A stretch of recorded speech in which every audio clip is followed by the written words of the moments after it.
তেলাপোকাটি বাসার ঢোকার কারণে বিড়ালটি তেলাপোকাকে তাড়া করল। তেলাপোকাটি চিমচি কেটে কলসির ভিতর ঢুকে পড়ল। বিড়ালটি কলসির মুখ বন্ধ করে তেলাপোকাকে বিষাক্ত স্প্রে মেরে দিলা। কলসির ভিতর ছিল চাউল। বিড়ালটি একটা বাটি নিয়ে চাউল রান্না করার জন্য নিল। অনেক সুন্দর করে ভাত বসিয়ে বিড়ালটি টেবিলে খাওয়ার জন্য পরিবেশন করল।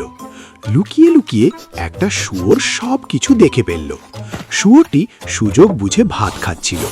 চাউলের মধ্যে বিষাক্ত স্প্রে মারার কারণে ভাত খাওয়ায় শুয়োরটি অসুস্থ হয়ে মাটিতে লুটিয়ে পড়ল।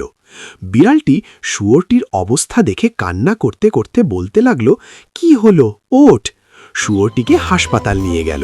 হাসপাতালে একটা জলহস্তি ডাক্তার ইয়া বলে বড় একটা এন্টিসিন মেরে শুয়োরটিকে কোনো রকমে সুস্থ করলো। অন্যদিকে একটা মোরগ বিষাক্ত ভাত খুব খাচ্ছে।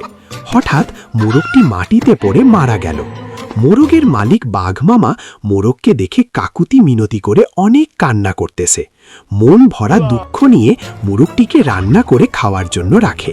এদিকে শুয়োরটি রাস্তা দিয়ে যাচ্ছে, সেগুলা সে দেখতে পেল।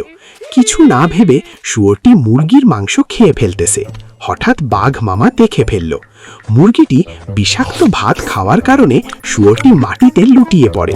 বাঘ মামা এসে শুয়োরের উপর আক্রমণ করলো, লাথি আর গুশা মারতে লাগলো। শুয়োরটি আবার হাসপাতালে ভর্তি হলো।